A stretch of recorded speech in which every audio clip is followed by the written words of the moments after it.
Welcome to the Boomer Briefing Podcast, your 20-minute or less insights into the conversation shaping the future of the accounting profession.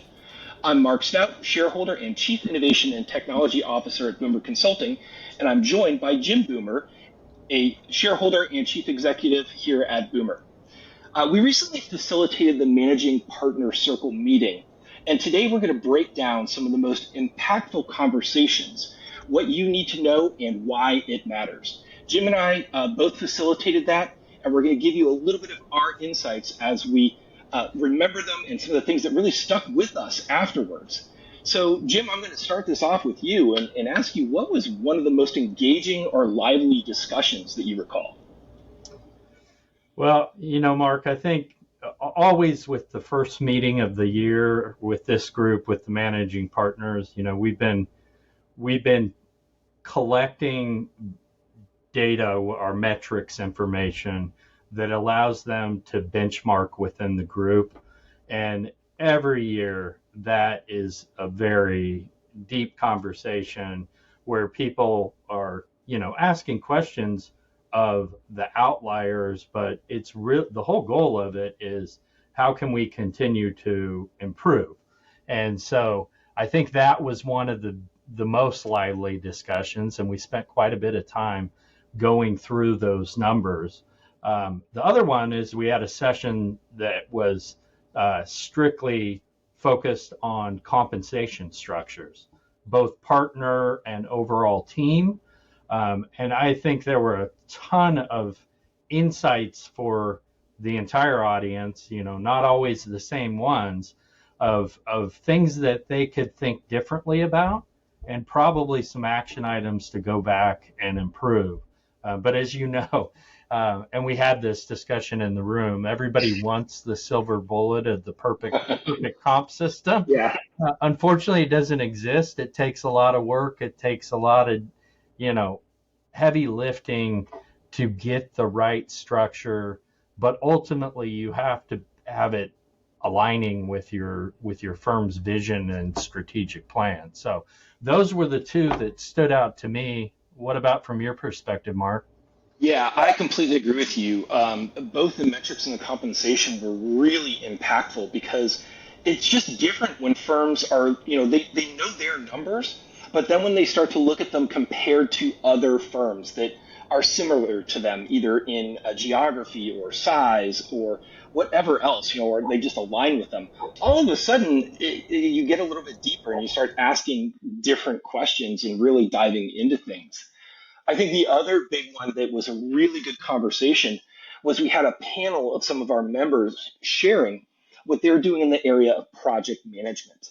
And that was a really big topic because project management means a lot of different things to a lot of different people. It's more than just a certification. It could be, really how you're applying some of the talent that you have and really looking for kind of alternative ways to approach some of the work that has to get done, especially in our busiest times. And what stuck with me was that every firm was doing it just a little bit different. They all had completely different ways of doing it. And even the audience got involved and started talking about how, well, this is how we're doing it. We call them project managers. But it was also very dependent on the talent that people have. I thought this was fantastic that so many firms are looking and saying, wow, this person is just a rock star. They're superstars. And we want to get them doing more things that are going to help more people. And that just shows that there's just so many of these growing talent opportunities in the profession. That was a great conversation. Yeah, I agree. And it was interesting with three panelists to see how different they were and how they looked at the role and the function of project management differently. But I think we took a little bit from each of their perspectives. So that was a great discussion as well. So, well, I'll move us on to the next topic. So maybe you can kick us off with what were the biggest aha moments of the Managing Partner Circle meeting? Ooh, that's a tough one. Just, there's a handful of things that really stood out to me from this meeting. Again, we had just been through busy season. A lot of people had grand ideas for how things were going to go, and this is where we're really starting to learn about the things that had kind of bubbled up. You had already mentioned partner accountability and comp, and that was definitely one of the big ones. And it's not just the compensation, but how do we drive the accountability and tie it to the compensation? That was a big topic that we got a lot of activity around, and just kind of had some ahas for everyone who was there. Partner transitions was another one. We dove deep into that for a little while, talking about not just successions like handing off your client load to somebody else, but really how do you prepare? What's the process of handing things down? You can't just say, okay, this is your date, and make sure everything's cool. It has to be a plan, and we have to rethink how we're doing that. And we even got into how, when we start talking about succession planning, and the future of the firm for that matter, what is the firm going to look like going forward? But what about how we really transition that next generation of leaders? What are some of the things that they need to be doing as well? And then, of course, the firm technologies came up all the time. It was great to get a report on who's doing what with the different AI options that are out there. There's some new ones that are out there. There's the ones that we all know about, Copilot, ChatGPT, and really seeing what some of those best practices look like and how people were starting to practically apply it. What are they learning? What's going well? It was a really, really interesting aha. Everybody's doing something, but the results that they're getting varied kind of widely at this point. So I think that firms are starting to need to put some strategy around how to drive these new technologies and leverage them. Those are the ones that come to mind for me, Jim. What are some of the ahas that came for you? Yeah. Well, I'm going to build first on your comments around succession. I think the other element, yes, it's getting prepared, doing it early, having a plan, but also thinking about that leadership pipeline. But I think the discussion also challenged people to change their mindset when they think about succession it's not just about the top of the organization. So you touched upon, you've got to have a pipeline of leaders, but they need to be thinking about their succession plan, because if they move up and do something different, somebody needs to be coming from behind as well. And so I think that was an important part of the discussion. And I do think it's we get to do all these circle meetings all the time, and it's been really cool to watch kind of the fast progression around AI of last fall. You just didn't have a whole lot. There were people playing with AI, but they didn't have practical applications. Now we had all kinds of examples come out. But the other thing I would add beyond what you commented on was, again, every meeting we do a managing partner exchange, which is basically show and tell. And there's a handful of members that are assigned there. So this time we heard from 6 of our managing partners, and heard a wide variety of ideas, but they range from tools that helped in the automation of client accounting services through bank feeds. And that one was interesting because the group was challenging the presenter with all these obscure banks to see if it would connect to it. And I think they didn't stump him once. It was pretty amazing.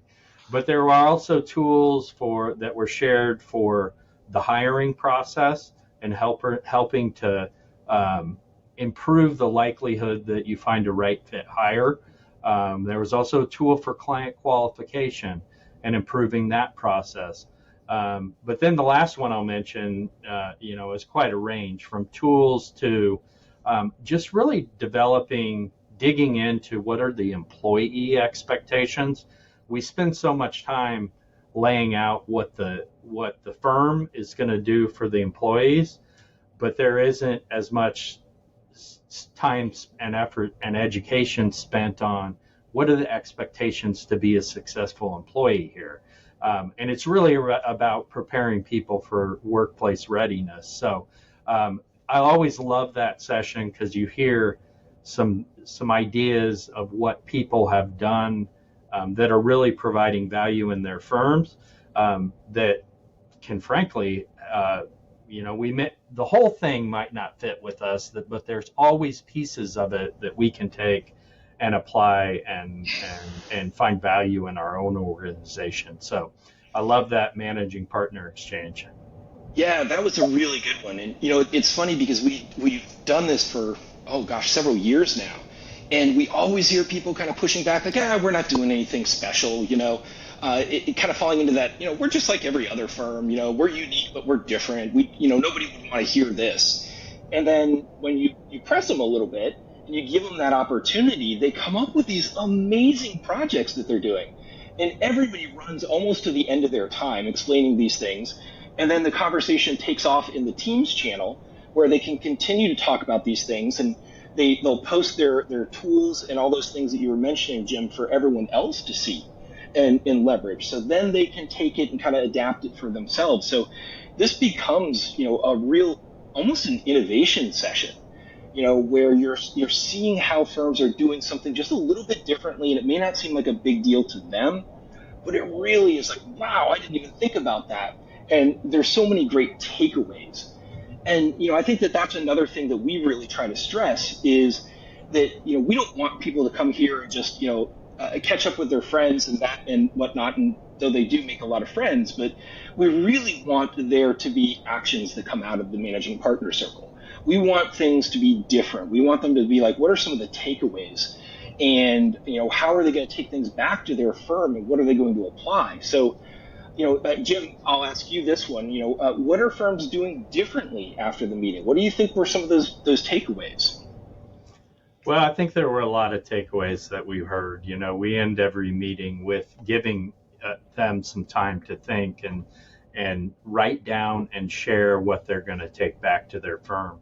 But the one that really stands out to me, I'm going to go back to that session on comp systems.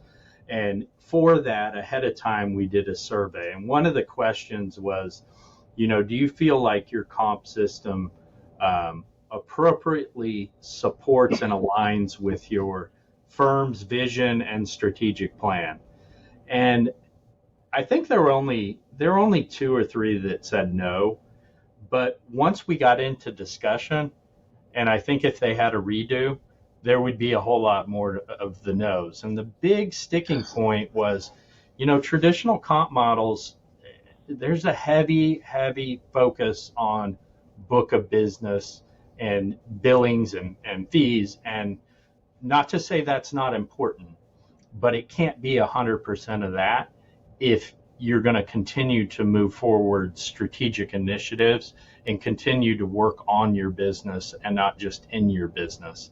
And so I think a lot of them had an aha moment that we have some more work to do to come back and rethink our models and start with that vision and plan and go, okay, what are the behaviors that we need to see to get some movement on these initiatives? And then how are we going to track and measure those behaviors?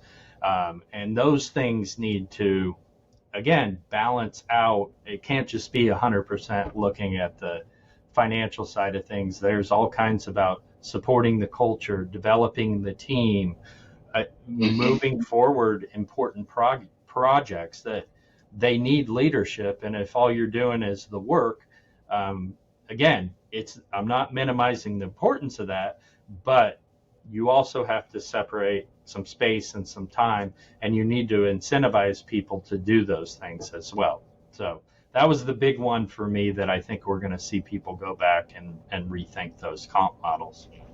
Yeah, I think that makes a lot of sense. And it kind of ties into one of the bigger trends that we're seeing for this year, too, where people are looking at their overall business models and saying, okay, how is this sustainable? And, what do we need to change? What needs to be moved from this category to another category? Kind of going back to the metrics conversation that we had earlier as well, you can start to see how all those things really tie in. And in the conversation of how do we motivate people to work more, it came up like 4 different times in 4 different ways. And everybody was trying different things. So this is obviously something that is really, really top of mind for a lot of people. And I think there are some really bright firms that are working on how to do that and how to really inspire people to bring their best to the firm. And it's not just more billable time, but really how do we contribute more value, and how do we make that the time that we are spending more impactful. And that kind of goes into some of the technology that we were talking about as well, because one of the things I think a lot of firms left was that they were going to kick off their search for their next generation of practice management system. It seems like for a while now, everybody's been kind of on hold. They've just been kind of waiting. They're like, yeah, it's getting a little old. I need to look soon, but I'm not sure if this is the right time. It felt like all of a sudden the river was starting to open up, and we were starting to see that flow of people like, yeah, we've got this as a top project for the year, or we need to start looking at that. And it's good that they're giving themselves time to do that, because that is not a quick solution. That's something you've got to invest in. You've got to invest time in building the requirements and really determining what you want. But it's not just a plug and play anymore. Some of these next generation practice management systems that they were talking about, all of a sudden there's more of an open architecture, right? There's more flexibility that's built into there. It needs to integrate with different things, whether that's from pulling information and capturing it, whether it's in a reporting and analysis, whether it's workflow, or even if it's pushing that information out to a billing system or those types of things. People are looking at this as a critical part of their infrastructure. Everybody touches this in the firm, so they want those flexibility. And they're thinking about some new tools that are in there too. I thought it was really interesting that time tracking wasn't exactly at the forefront anymore. We're really thinking about how we're tracking time a little bit differently, and people need to know what people are working on and what's happening. But the days of recording things in those 6-minute increments, that didn't seem to be the priority anymore. It was like, yeah, I want to get to the point where maybe we can use some AI, or we can look at some of these things, or it's integrating with the other packages that I have so it already knows what I was working on. These are some really exciting types of things that are out there. And I think that we're going to be hearing a lot more of that even as soon as this fall when we get back together again, because people are going to have started that process. There's even a few of them who have started some of their implementations. So, they're definitely thinking that these are some tools that are ready. And if you're interested in that, just a quick pitch for people who want to know more about these next generation practice management solutions, a lot of them are going to be at our summit coming up in August. So we'll have a sponsor hall there, and people can kind of check it out. And that was what a lot of the managing partners said, was that's one of the things they're most looking forward to, is being able to interact and see what all of the different changes are that are happening in that space. Yep. Summit's going to be a great opportunity. I know a lot of different solution providers came up in the meeting, and that in fact they were saying, can we have some of them into the meeting? And you and I looked at each other and go, well, everybody you've mentioned is actually going to be at Summit. So correct. That is our next opportunity to get together, not just with the managing partners, but with all 9 of our Boomer circles coming together for that amazing event. So, I think with that, we're pushing up against time. So I'm going to close this out. I just want to say thank you so much to our audience for listening. These conversations are just a preview of the collaboration happening in our Boomer circles, where firm leaders are coming together to learn, to share, and really to drive real tangible progress. So for more insights like these, please subscribe to the Boomer Bulletin in the show notes. And we're glad you joined us, and we'll talk to you soon. Thank y'all very much.